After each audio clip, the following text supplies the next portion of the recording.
They are families who opened their homes to children, only to say they were put in danger as a result. Foster families who say they had no idea children placed in their homes by the state had been investigated for violence or sexual behavior. Chief investigative reporter Jeremy Finley is holding the state accountable tonight. He came into their family at 15, tattooed on his arm and neck, considered by the state an emergency placement. Were you given any heads up by the state that this child had a violent background? Nope. Nothing? Nope. One night, as his foster family's outdoor camera was rolling, he stole their van and disappeared. The car was found, but it was burned beyond recognition. It took them 3 days to find the VIN number on the frame.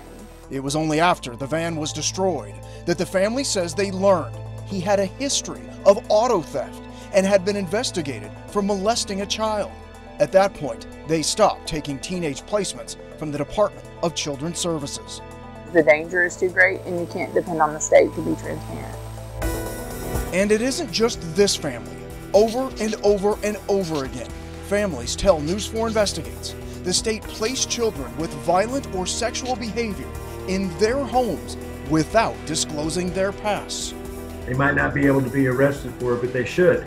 In John Hagman's case, when a 17-year-old was placed in his home, the state provided this checklist: no history of destruction of property, no history of such offenses.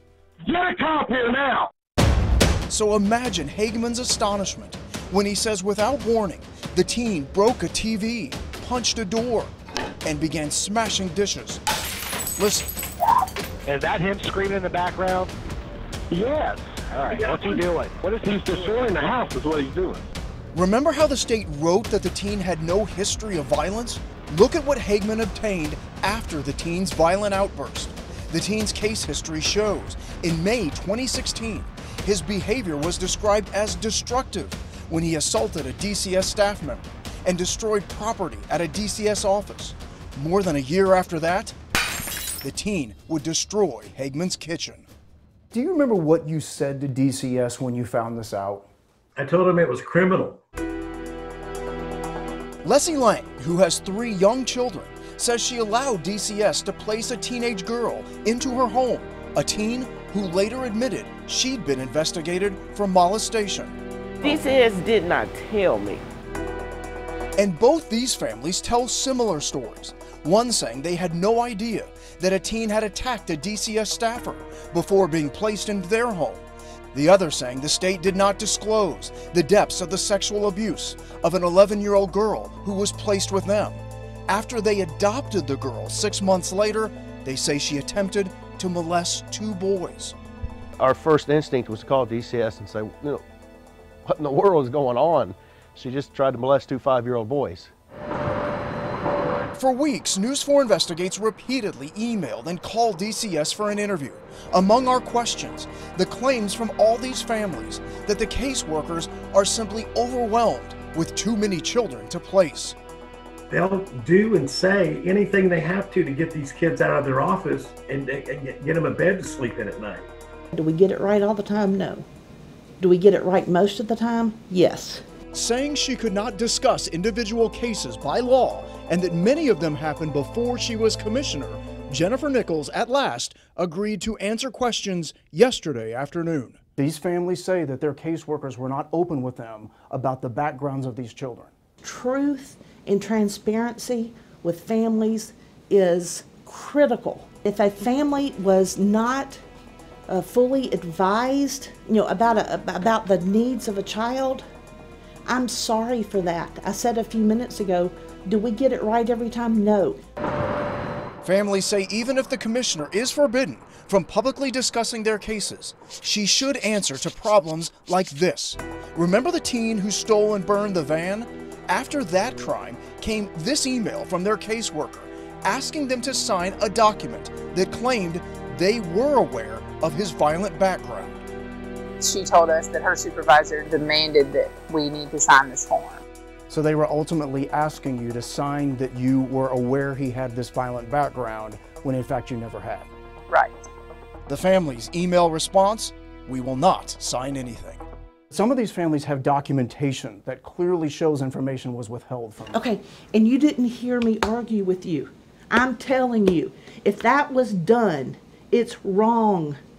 People should know what they're getting into. And you know what? The children deserve to go into a home that is fully apprised of and ready to deal with whatever they bring to that home. Well, Jeremy joins us now. So, Jeremy, talk about these caseloads. I mean, does the commissioner say that these workers are simply overburdened and that's how this is happening? So we asked that question, Tracy, and she says they track their average caseload. So we asked for the numbers, and take a look at them. In Davidson County, those cases are up from roughly 14 last year to 17 this year. It's slightly down in the Mid-Cumberland region, 15 to 14. Now, the commissioner says she has no data to show that caseworkers are so overwhelmed that they're knowingly hiding this information. A former longtime employee of DCS is coming forward tonight saying she can no longer remain silent about what News4 Investigates uncovered just weeks ago. Now, you may recall here, we showed you how parents say violent and sexually aggressive children were placed in their homes without being told about their pasts.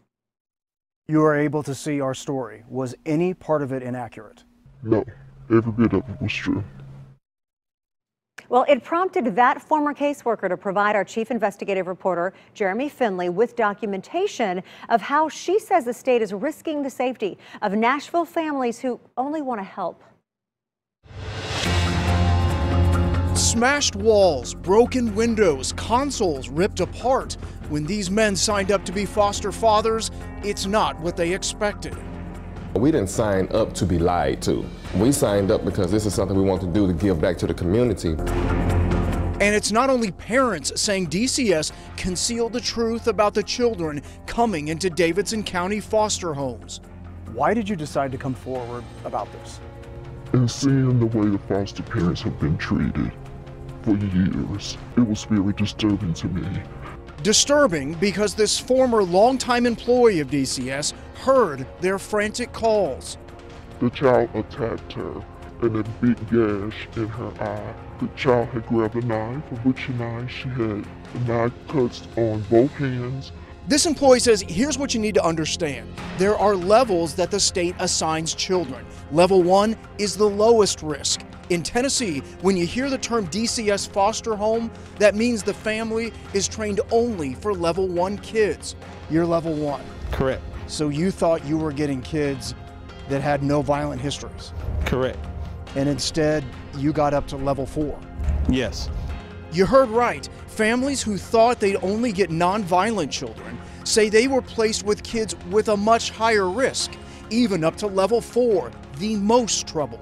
These foster parents are not trained to deal with those type of children, which puts them at risk. It puts the children at risk. Internal DCS records on troubled children show it. Here's a child ranked at level 3. Look, he's repeatedly placed in foster homes. There are a large number of children who are not foster home appropriate are being put in level 1 DCS foster homes because they don't have anywhere else to put them. The state's own numbers back it up.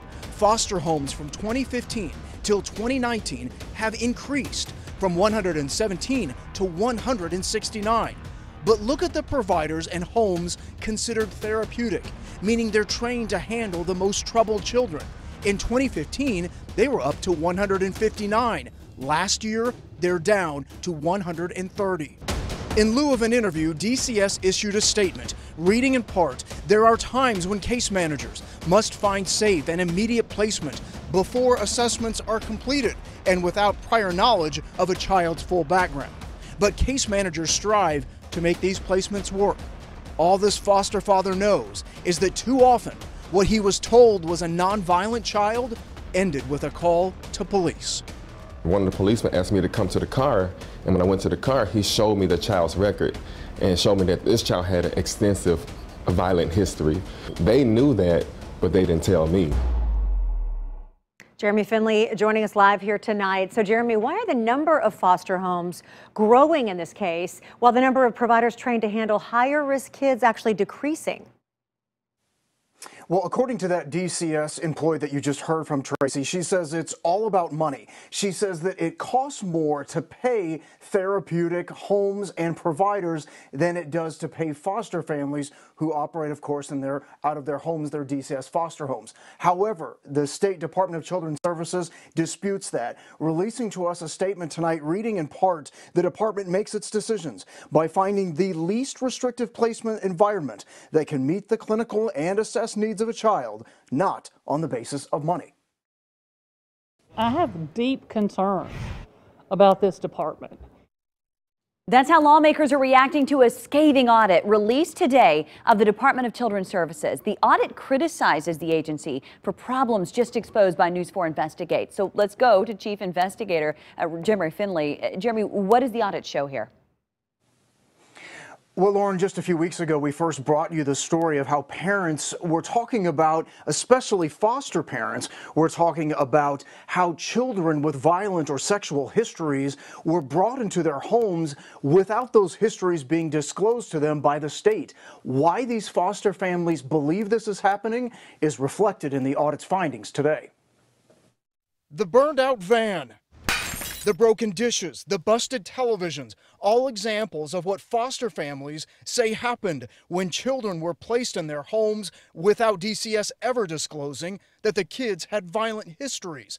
Families believe part of the problem, their caseworkers are overburdened with too many cases and desperately need to place children in homes, even if it means not disclosing the truth. In Tennessee, the average number of cases per DCS employee is only supposed to be 20. Our caseworker has 40 cases. 40. Now look at the audit, where investigators found 35 times where workers had 40 cases. Again, double the amount of the 20 allowed. The department's own data showed that anywhere from 18.5% to, I believe, 28% of those case managers had more than 20 cases. I have deep concerns about this department. Lawmakers and auditors say the concern for foster families is obvious. When too many cases are assigned to a case manager, that case manager just will not have the time necessary in every instance to devote to those children. DCS's commissioner says due to staff turnover and additional children that sometimes arrive overnight, some workers will have beyond 20 cases. There are always going to be outliers where people have more cases than they should. That's due to a number of different issues.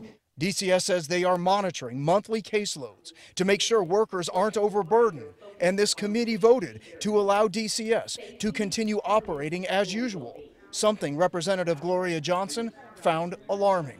I was disgusted, I was scared for those kids, and I didn't feel good about what we did in there.